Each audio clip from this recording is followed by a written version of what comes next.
Czajnikowy.pl. Picie herbaty podczas posiłku ogranicza przyswajanie żelaza. Na pewno widzieliście tego typu nagłówki w różnych gazetach i tam artykułach internetowych. Jak tak naprawdę jest z tą herbatą i żelazem i czy możemy coś z tym zrobić? Okazuje się, że rzeczywiście, tak, picie herbaty ogranicza przyswajanie żelaza. Ale po pierwsze, zwróćmy uwagę, że nie chodzi o to, że ktoś, kto pije dużo herbaty na co dzień, gorzej przyswaja żelazo. Chodzi o sam fakt popijania posiłków bogatych w żelazo, no herbatą po prostu.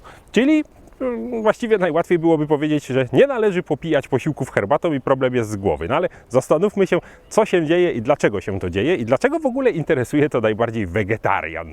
Otóż kwestia żelaza w posiłkach to kwestia tego, czy jest to żelazo chemowe, czy niechemowe. Zauważcie, w mięsie i produktach mięsnych jest dużo żelaza, które jednak przyswajamy w odpowiednich proporcjach, bez żadnego problemu i jest to właściwie to takie główne źródło żelaza. Tymczasem, kiedy jesteśmy wegetarianinem i jemy warzywa, to możemy znaleźć warzywa, które są w ogóle bogatsze w żelazo niż mięso, ale jego przyswajalność, czy jak to mówią, biodostępność jest mniejsza. To też albo byśmy musieli zjeść bardzo dużo warzyw, albo suplementować żelazo, co często się dzieje.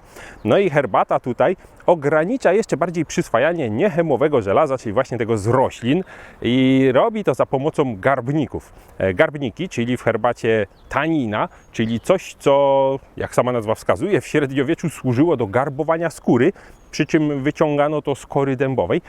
To jest substancja, która bardzo intensywnie reaguje z naszym układem pokarmowym, a właściwie z białkami. Koaguluje białka i wiąże się z nimi w naszych jelitach. W ten sposób utrudnia przyswajanie żelaza. Stąd starajmy się nie popijać posiłków, zwłaszcza będąc wegetarianinem i jedząc posiłki roślinne, herbatą, a zwłaszcza herbatą czarną, ponieważ jak z analiz wynika, herbata czarna zawiera garbników najwięcej i herbata czarna jest wciąż najpopularniejszym takim napojem do posiłku. Bardzo lubimy sobie do śniadania wypić kubek czarnej herbaty, zacząć od tego dzień.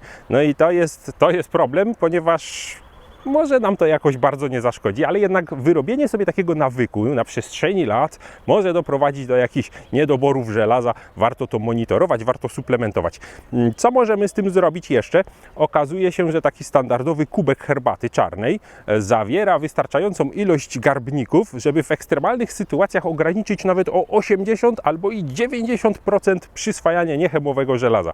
Nawet niewielkie ilości garbników mają już na to wpływ. Robiono notabene badania, które miały na celu sprawdzić, czy odpowiada za to tylko i wyłącznie tanina, czy również teina, czyli kofeina z herbaty. No i rzeczywiście kofeina jeszcze bardziej to troszeczkę podrasowuje, ale już nieznacznie. Czyli jeśli byśmy pili samą kofeinę rozpuszczoną w wodzie, czystą chemicznie, efekt byłby o wiele mniejszy. Właściwie nie szkodziłoby nam to. Zwróćmy uwagę, że nie dotyczy to tylko herbaty, ale również kawy, która także zawiera garbniki i zawiera kofeinę.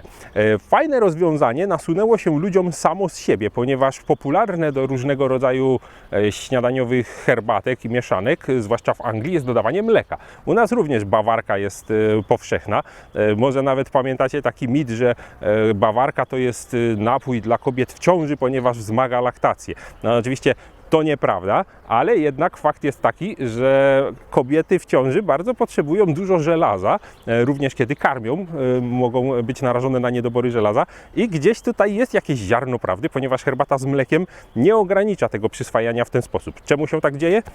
Po prostu białko zawarte w mleku wiąże się z garbnikami, tak jak związałyby się białka w naszym układzie pokarmowym z tymi garbnikami, więc wypijamy już herbatę, która właściwie ma nieaktywne te garbniki i nie robi nam takiej krzywdy, takiej uciążliwości. Stąd zdrowsza pod tym kątem jest herbata z mlekiem, a sam jej początek wiąże się z tym, że po prostu ludziom nie smakowała gorzka herbata, a to między innymi garbniki odpowiadają za dużą część goryczy i tego ściągającego, cierpkiego smaku w herbacie. Więc dodawaliśmy mleka, żeby było smaczniej, a okazało się, że jednocześnie jest zdrowiej. Troszeczkę podobnie działa cytryna, która również jest popularnym dodatkiem, ponieważ witamina C również jest w stanie nieco dezaktywować te garbniki i pozwolić nam przyswajać więcej żelaza. Stąd porada nasza na dzisiaj. Jeżeli mamy w nawyku popijanie śniadania czy jakichkolwiek innych tam posiłków, nie mam na myśli słodkiego podwieczorku, gdzie herbata pasuje pod ciasteczko jak najbardziej, ale obiad, kolacja czy śniadanko. Jeżeli mamy w zwyczaju popijać to herbatą, to zmieńmy ten zwyczaj. Generalnie, zwłaszcza jeśli pijemy herbatę czarną, albo dodawajmy sobie mleka, jeśli już tak bardzo lubimy herbatę, albo pijmy rooibosa, czy jakieś śniadaniowe mieszanki ziołowe, różne rzeczy możemy sobie wypić i są smaczne, a herbatę zostawmy sobie po posiłku, za jakiś czas, kiedy będziemy się cieszyć tylko i wyłącznie jej niczym niezmąconym smakiem. Ciekaw jestem, jakie Wy macie nawyki żywieniowe, czyli czy po prostu pijacie w ten sposób herbatę, czy wybieracie do posiłku herbatę z mlekiem, czy w ogóle lubicie herbatę z mlekiem, bo ona nie jest za bardzo w Polsce popularna. Piszcie do nas i do zobaczenia w kolejnym odcinku czajnikowy.pl.